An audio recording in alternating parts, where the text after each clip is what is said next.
Anna Lakashik, notre famille d'âme. Alors, c'est souvent une question qu'on me pose, à quelle famille d'âme est-ce que j'appartiens?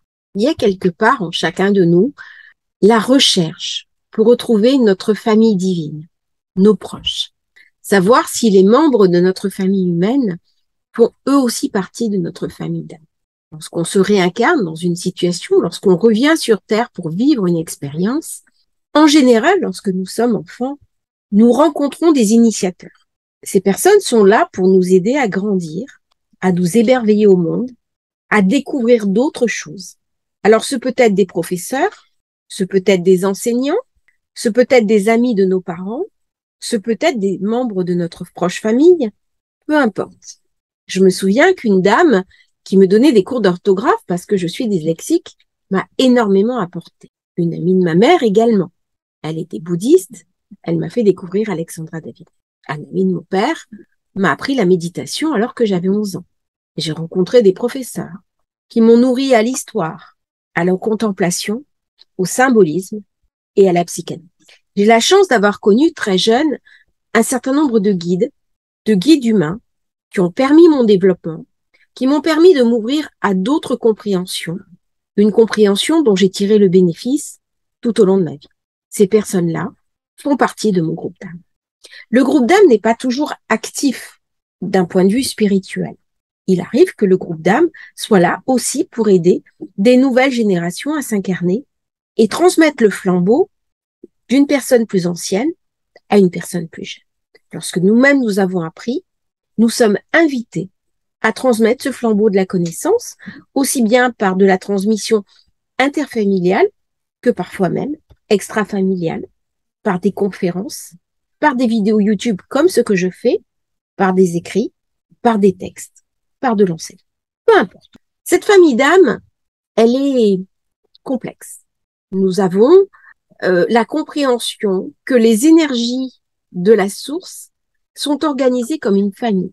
Il y a un principe masculin, un principe yang et un principe féminin, et yin. Et alors, s'il y a le yin et le yang, eh bien, il y a engendrement, il y a compréhension, et il y a un mécanisme qui tourne et qui va de là. Et qu'on va parler des familles d'âmes, on va parler de la création des âmes, des retrouvailles des âmes entre elles, et de comment nous connecter sur cette fameuse famille d'âmes qui va nous aider à mieux vivre notre incarnation. Certains disent qu'il y a 5 familles d'âmes. D'autres parlent de beaucoup plus de familles d'âmes. On parle de 13 familles d'âmes. J'ai eu cette espèce de savoir, notamment quand j'étais en Anna Lakashik pour des personnes qui avaient des origines essentiellement stellaires, qu'il y aurait même beaucoup plus de familles d'âmes que ce que nous pensons. De par notre incarnation sur Terre, nous sommes limités. Nous sommes limités par nos traits cognitifs, par notre cerveau. Nous sommes limités par notre corporalité. Nous sommes limités par notre compréhension, notre rapport au monde, mais nous sommes aussi limités par notre rapport et notre compréhension du divin et du sacré. Nous pouvons, à certains moments, faire l'expérience du sacré, de la source. Nous pouvons nous connecter avec elle. Nous pouvons recevoir beaucoup d'informations d'elle. Pourtant, il ne nous est pas possible d'être connectés en permanence et de recevoir en permanence comme un robinet ouvert. Nous devons aussi consacrer du temps à notre vie de tous les jours, à notre simple humanité et à notre simple réalité dans un corps physique. Comment les âmes ont été créées? Avant de parler de famille d'âmes, avant de parler de ces familles qui se sont regroupées par affinité, on va parler de ce mouvement d'engendrement des âmes. Cela reste un mystère. Pour la religion, eh bien, un corps est créé, une âme est créée. C'est donc un phénomène perpétuel, créationniste. C'est-à-dire que un enfant vient sur Terre et une âme lui attribue. Il y a au contraire d'autres approches, comme quoi les âmes ont toutes été engendrées au même instant et au même moment. C'est une vision qui est différente, qui provient d'une rupture dans le plan divin, où la source a souhaité se manifester et engendrer la matière. Et cette matière n'est pas séparée du plan divin, elle est au contraire reliée à elle, et elle est reliée par une émanation que sont les âmes. Le troisième niveau, qui est un petit peu différent, certaines âmes auraient capacité à se dupliquer et à engendrer elles-mêmes d'autres âmes. C'est une réalité que j'ai rencontrée plusieurs fois, où des personnes semblent émaner d'une origine unique, d'un groupe unique. Il n'y a pas de réponse absolue à l'origine de l'engendrement des âmes. C'est un grand mystère. Nous devons aussi accepter, sur le plan de notre questionnement, de ne pas avoir toutes les réponses. Alors c'est sûr que notre humanité aimerait beaucoup avoir toutes les réponses. Nous aimerions beaucoup savoir, lever le voile d'Isis, savoir ce qui se déroule de l'autre côté, et pourtant, force est de constater que nous sommes quand même de grands ignorants. Alors, on peut discourir de l'origine des âmes, ça restera de toute façon un principe philosophique, ça peut être très intéressant au plan intellectuel, au plan de la sagesse, de connaître l'origine des âmes, de savoir un petit peu comment le principe s'est passé. Ça dépasse largement le cadre de cette transmission sur Internet, où je cherche quand même à simplifier les principes. Je n'ai pas envie de rentrer dans des discours trop complexes, ni d'aborder des notions trop opaques, ce qui va à l'encontre de ce que moi-même je transmets, c'est-à-dire une forme de simplification des principes pour les rendre accessibles au plus grand. Il appartient à chacun, après, en complément des informations que je donne, eh bien, de faire une démarche personnelle si vous souhaitez améliorer votre compréhension de la création des êtres. Ce que nous savons, ce que nous percevons, ce que nous ressentons, ce à quoi nous croyons, peu importe le mot qu'on dit, même si les mots ont du sens. Hein. Le verbe a un sens qui est très profond, mais nous avons, en tant qu'être incarné, une âme. Pour certains, nous en avons plusieurs. On aurait une âme attachée au corps, une âme attachée à l'intelligence, une âme beaucoup plus céleste. Pour d'autres, nous avons une âme unique qui est sur différents niveaux de compréhension, de connaissance et d'émanation. Nous serions, on passerait même du vocable « nous avons » à « nous sommes ». C'est-à-dire que pour certains, c'est pas l'âme qui est dans le corps, mais le corps qui est dans l'âme. Donc, quelque part, notre âme, ça serait le dernier corps énergétique que nous avons, qui est le corps le plus éloigné, qui est le corps causal. Bon, nous avons aussi une part de notre âme qui reste en haut. Et nous sommes reliés avec cette part en bas de nous-mêmes à cette âme d'en haut. Et il n'y a pas de séparation. C'est pas parce que l'une est sur un plan et l'autre sur un autre plan qu'elles ne sont pas uniques, qu'elles ne sont pas indivisibles. L'âme, a priori, est indivisible. Alors, vous allez me dire, oui, mais vous nous avez parlé de fragmentation d'âme. Ben, en fait, c'est c'est pas incompatible. C'est-à-dire, c'est pas parce qu'une âme est indivisible qu'à des moments, nous n'avons plus accès à certaines parties de notre âme. On va les restaurer, nettoyer la souffrance qui est autour de l'âme et qui s'est retirée. Ça, on peut aller le récupérer. Donc, on va dire une personne, mais en même temps, j'appartiens à un groupe de personnes. Donc, il y a un égrégore qui se fait. J'appartiens à un pays, à une historicité, une lignée familiale, à quelque chose qui se met en action autour de nous. Donc, là aussi, on a une âme groupe qui est supérieure, à laquelle on va se relier ou pas.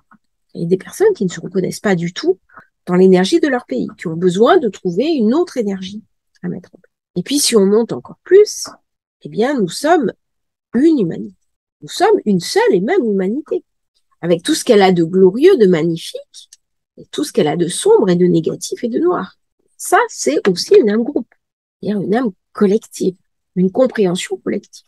Donc, par exemple, si j'agis sur moi, que je me restaure moi-même, je vais participer à la restauration du groupe.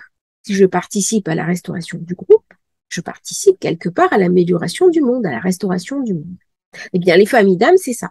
Le but de la famille d'âmes, c'est au départ de se restaurer soi-même, au départ de cicatriser nos blessures, d'apaiser nos souffrances, après de travailler sur le groupe, et après de travailler en plan collectif. C'est vrai que les familles d'âmes invitent à des travaux collectifs.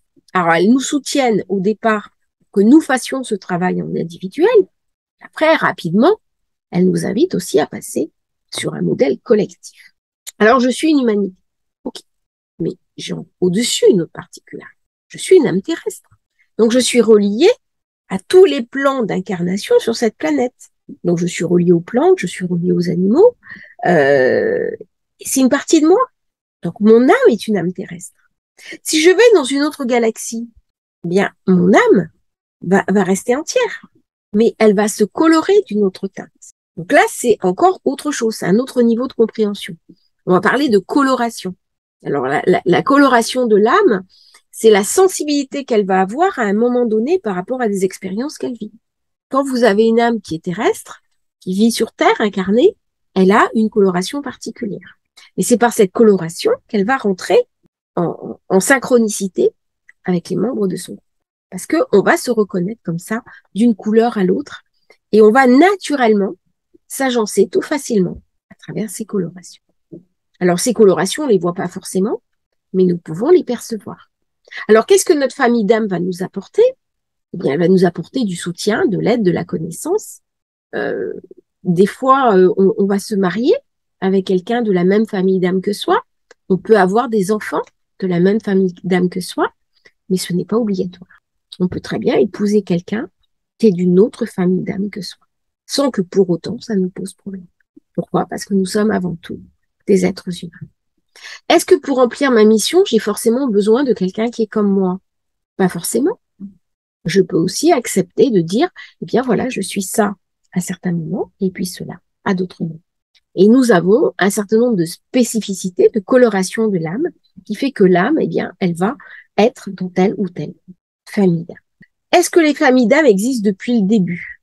Alors, au moment de l'engendrement des âmes, il y a des âmes qui se sont spécialisées, plus ou moins dans tel ou tel domaine, mais c'est variable dans le temps. Nous pouvons aussi changer de famille d'âme en fonction de notre évolution. Les familles d'âmes ne sont pas opaques entre elles. C'est-à-dire que quand on appartient à une famille d'âme supérieure, par exemple, je pense aux les chamans, hein, les guérisseurs, ils ont déjà emboîté d'autres familles d'âmes. Quand vous avez une famille d'âmes de passeurs, elle a déjà emboîté d'autres familles d'âmes. Et les sages, ce qu'on appelle les guides et les maîtres, qui est le dernier niveau, eh bien, eux ont emboîté toutes les familles d'âmes précédentes de manière à les incarner. On est dans l'introduction. Je vais faire une partie assez courte, parce qu'il y a beaucoup à dire hein, sur les familles d'âmes. Quel est l'intérêt de retrouver sa famille d'âme? Eh bien, l'intérêt, c'est de pouvoir se reconnecter avec elle et de pouvoir recevoir de l'information sur sa mission terrestre, hein, sur le sens de sa vie, mais aussi du soutien, de l'aide. C'est-à-dire que quand on connaît sa famille d'âme, eh bien, on se peut se reconnecter volontairement avec elle. Si on la connaît pas, eh bien, on est quand même connecté avec elle. C'est-à-dire, la nuit, on reçoit des informations à travers des rêves, à travers des lectures, à travers des synchronicités. C'est comme ça que notre famille d'âme, elle nous parle. Alors, c'est sûr que quand on fait un soin énergétique, eh ben, si on est connecté avec sa famille d'âme au moment où on fait le soin énergétique, on ne puise pas dans ses propres réserves, on canalise le sacré. Et c'est ce sacré du groupe qui vient à ce moment-là soigner la personne. Donc, notre famille d'âme vient nous aider pour nous assister dans la mission que nous avons à faire ici sur Terre. On peut aussi faire appel à la famille d'âme en situation de danger, en situation de crise, en situation de peur extrême. J'ai une personne qui m'a raconté avoir fait appel à sa famille d'âme alors qu'elle était dans un avion et que l'avion a manqué avoir un accident. Et à ce moment-là, elle a appelé au secours sa famille d'âme. Et l'avion a atterri presque par miracle. Donc, il y a une espèce de synchronicité, il y a un alignement entre soi et notre famille d'âme. Donc, c'est très intéressant de pouvoir les connaître, les contacter, s'aligner avec eux, mais de toute façon, ils ont toujours été là pour nous protéger, pour nous aider, pour nous guider et faire en sorte que notre incarnation dans l'ici et maintenant se passe du mieux que ce soit possible. C'est pas facile l'incarnation sur Terre. Hein. L'incarnation sur Terre, ça a toujours été un moment assez compliqué, riche d'expériences, très très riche d'expériences, positif ou négatif, mais riche d'expériences. Et là, notre famille d'âme, elle est là aussi pour nous aider, pour nous soutenir et pour nous accompagner. On ira un petit peu plus loin demain dans la transmission sur les familles d'âme. Si vous avez aimé la vidéo, n'hésitez pas à liker, à vous abonner à la chaîne et puis à demain pour une nouvelle vidéo. Bonne journée à tous.